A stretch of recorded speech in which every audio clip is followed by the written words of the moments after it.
So let me pull up my notes because I did take some notes for this because I wanted to keep it kind of organized, and I want to put this up on YouTube because you never know if it'll help somebody out. But what I wanted to talk about medical related was what to do if you're ever in the situation that you come across somebody who has passed out or somebody passes out in front of you. And it's very much a real thing that can happen, be it from drinking, exhaustion, a seizure, or another unknown medical problem. What should you, the friend, the family member, the bystander do? And like, how should you do it? So just a very, very, very like quick, very brief lesson on that. And as always, I would encourage everybody, if you ever get the chance, go get CPR certified. It's a valuable skill, and you never know whose life you're going to be able to save because you're properly taught. And what I'm going to talk to you about is in no way, shape, or form a substitute for taking classes, but just meant to be like a general understanding or general like flow chart of like, okay, I'm better off than I was before, this video. And of course, what's the first thing you do? You're walking along the street with a friend, you see somebody pass out, just like go stiff, boom, hit the ground hard, or your friend hits the ground hard. The first thing you should do is call 911. Or if you're not alone and you want to go check on them, physically point to somebody and tell them, call 911.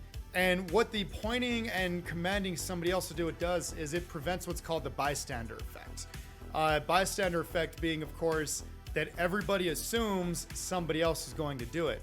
So by you singling out somebody saying, hey, you call 911, that kind of like,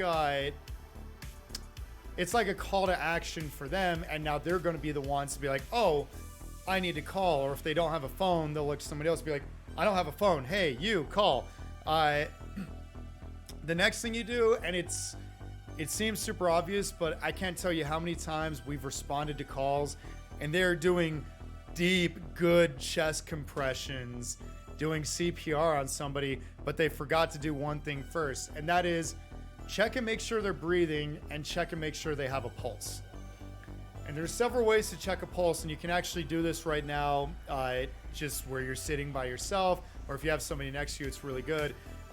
Everybody knows about the Radial Pulse, radial, the one in your wrist. You can check, and it's basically pressing. I'll try and tense up so you can see. It's kind of like right in here, right where there's a little opening. You can feel your radial pulse in there. But the easiest one to feel is actually your carotid. Now, when you're checking a carotid pulse, obviously don't check both sides at the same time because you're going to restrict blood flow to the brain.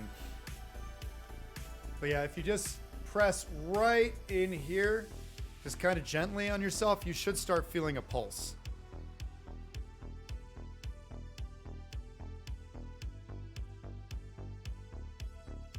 There we go.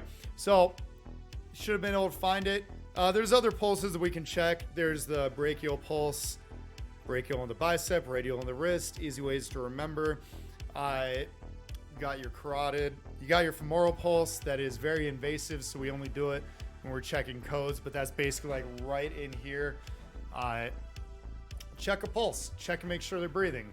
And if they are breathing, and if they do have a pulse, the best thing you can do, and obviously like one thing we're taught in EMS is scene security. Make sure they weren't shot, stabbed, attacked. Make sure you're safe doing this too. But if they do have a pulse, if they are breathing, roll them onto their side. Because what happens a lot of the time is when somebody passes out, and this doesn't have to be because of alcohol, if somebody just passes out, when they start coming to, they tend to vomit.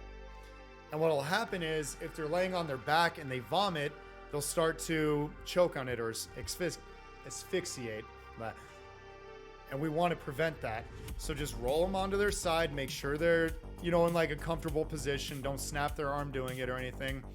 Roll them on their side and wait for medical crews to get there and help out. If they come to, like, let's say they were having a seizure and they're in what's called a postictal state, they'll be disoriented, forgetful, scared, kind of breathing heavy, speak in a very calm voice. Just let them know, hey, you passed out or you had a seizure. You know, just nice, calm. Stay calm in these situations, because if you're panicked, you're not going to be able to think very clearly. And then if you do check for pulses, and knock on wood, hopefully this doesn't happen to any of you, but if you do check for pulses and really do a good check, they're not breathing, they don't have pulses, that's when you start chest compressions. And if you're on the phone with a 911 or dispatcher responder, they'll be able to talk you through the proper steps of what you need to do for good chest compressions. But just the basic advice, because I remember we talked about this before, hands like this. You're going to be pressing right here, like the ball of your hands, right in between the nipple line on the sternum. 100 beats a minute. There's different songs you can look up to kind of like keep the beat going. Staying Alive is the most common one. Nah, Staying Alive. And because I saw this in chat, David Pygod, what's up, by the way? So rescue breaths with CPR, we're not taught rescue breaths anymore for several reasons. One, it's really hard to know the amount that you need to breathe into, like, for the breath. And a lot of people actually overbreathe and try to overinflate, and that'll hurt. The other things are, if it's a stranger, you don't know what kind of diseases they have, you know, hepatitis, anything that might be transmitted through bodily fluids, saliva, stuff like that. And especially in a pandemic, you don't want to expose yourself to something they might have. So just stick with chest compressions until medics arrive on scene. There is something else that I can talk to you guys about, and be nice with this information,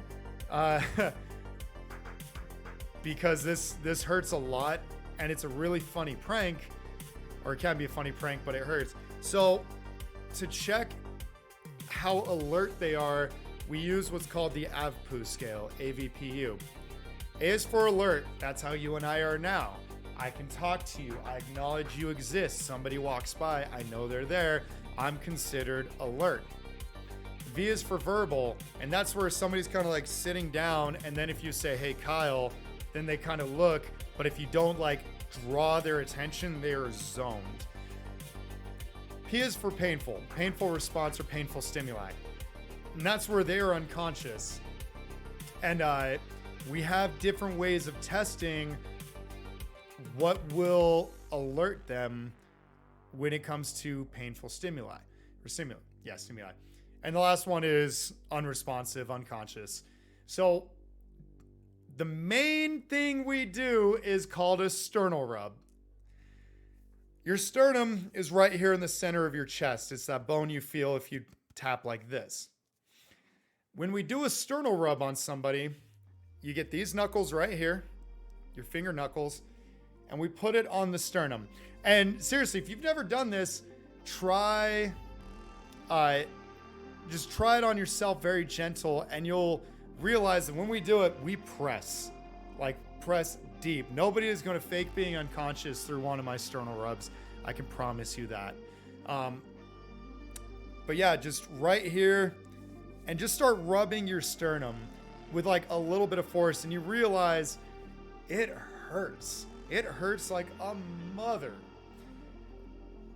And so if I give somebody a sternal rub and they're not moving, that's a bad sign. Because if they're just sleeping, if any of you are just, went to bed, you're asleep, and I gave you a quick sternal rub, you're going to be up and you're going to be very mad at me. So that's always something I don't really recommend you do it, but if you're ever worried, like, hey, my brother's been sleeping for a while, is he okay? And he doesn't quite budge when you're like, hey buddy, wake up. You'll know. They'll know.